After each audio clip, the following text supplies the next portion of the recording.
Bienvenue. Aujourd'hui, on se penche sur une affaire judiciaire particulièrement complexe et suivie. Oui, l'affaire Cyrine Falloufal. Exactement. Son procès en appel vient d'avoir lieu le 30 juillet 2025 à Dakar. Un dossier lourd, hein. Très lourd, avec des accusations gravissimes et puis un fond de tension familiale assez intense. Il faut peut-être rappeler d'où on part, le jugement initial. Oui, alors en première instance, c'était le tribunal de Pikine-Guédiawaye. Il avait été acquitté pour la pédophilie, mais condamné quand même à 15 ans de réclusion. 15 ans pour viol sur sa demi-sœur, W. Fall. Elle avait 5 ans à l'époque des faits présumés. C'est ça, verdict rendu le 7 janvier 2025. Et donc, Falloufal a fait appel tout de suite. Bon, alors, notre objectif là, c'est d'essayer de décortiquer un peu les éléments clés, hein. Ce qu'on sait des faits, la défense, les témoignages qui divergent. Qui divergent radicalement, oui. Et puis les moments importants de l'audience d'appel. Commençons par le début. Les accusations, d'où viennent-elles exactement? Alors, tout part d'une plainte déposée le 6 mars 2020 par Fatima Dieng. Sa position est particulière. Oui, elle est à la fois sa tante et sa belle-mère. Exactement. Et elle accuse Falloufal d'attouchements sexuels répétés sur sa propre fille, W. Fall, qui avait donc 5 ans. Elle décrit des choses assez précises. Comme quoi, par exemple? Elle parle de l'utilisation d'une tige en bois ou même d'un cure-dent dans le vagin de l'enfant, ce qui aurait causé des blessures. Des détails très durs.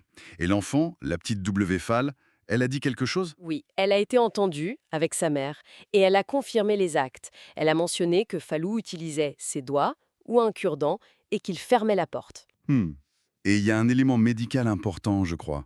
Un certificat? Oui, un certificat médical daté du 11 mars 2020. C'est un peu la pièce maîtresse, mais elle est ambiguë. Ambigu.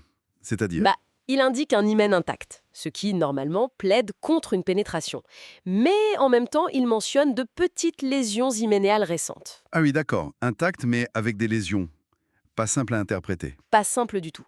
Et il faut ajouter que Fatima Dieng a dit avoir perdu un premier certificat à cause d'une inondation. Bon, D'accord.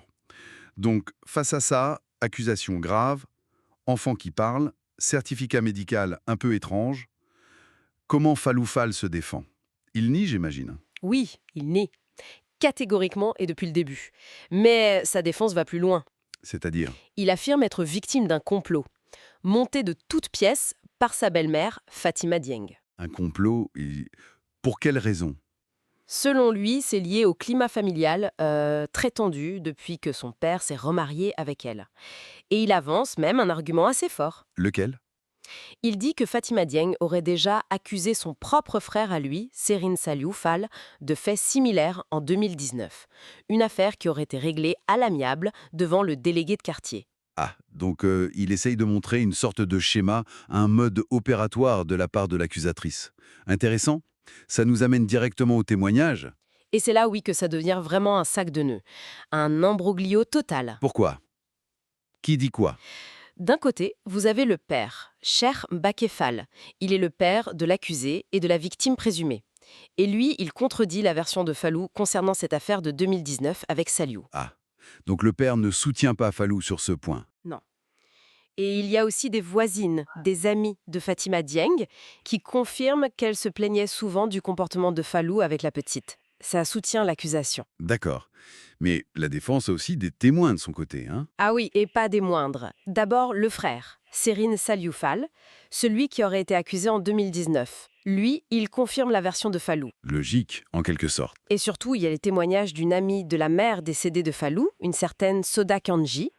Et là, c'est assez explosif. Qu'est-ce qu'elle dit? Elle affirme que Fatima Dieng, la belle-mère, lui aurait carrément avoué avoir monté toute cette affaire contre Fallou. Ah oui, carrément. Une accusation dans l'accusation.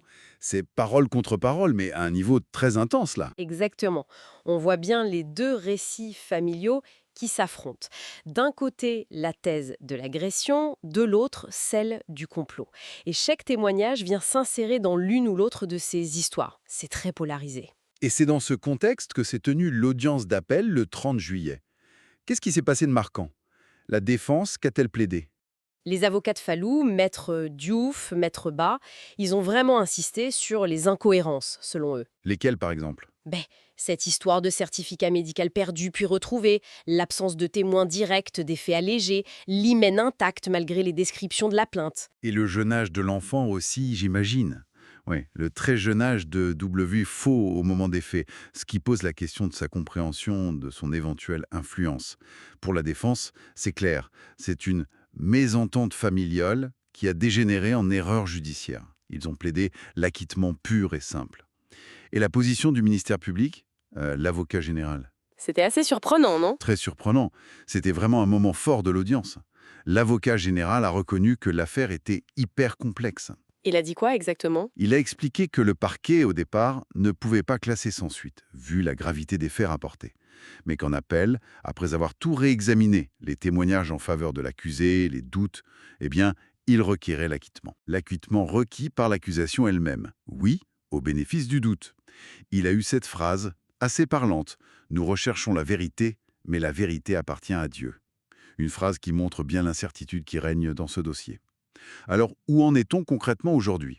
Alors, la cour d'appel a mis l'affaire en délibéré.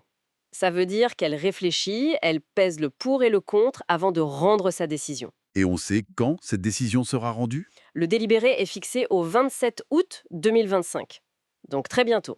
En attendant, la demande de mise en liberté provisoire de Fallou Fallou a été refusée. Il reste en prison donc. On a vu aussi qu'il y avait des soutiens à lui devant le tribunal. Oui, une certaine mobilisation, des gens qui scandaient «Libérez Fallou», ça montre que l'affaire divise aussi à l'extérieur. Bon, pour résumer rapidement, on a une accusation terrible de viol sur une enfant de 5 ans, en face une défense qui crie au complot familial, et au milieu, des témoignages qui se contredisent totalement, une preuve médicale clé mais ambiguë. C'est vraiment ça le cœur du problème. Ce qui nous laisse avec une question assez fondamentale finalement. Oui, comment la justice peut-elle établir la vérité factuelle, quand on est face à des récits familiaux aussi opposés, aussi chargés émotionnellement? Et quelle importance donner à la parole d'un si jeune enfant, qui est central mais forcément fragile, et contesté. Et aux preuves médicales quand elles ont des zones d'ombre, des ambiguïtés comme ici. C'est tout le défi immense de ce genre d'affaires qui sont humaines avant d'être judiciaires, vraiment déchirant.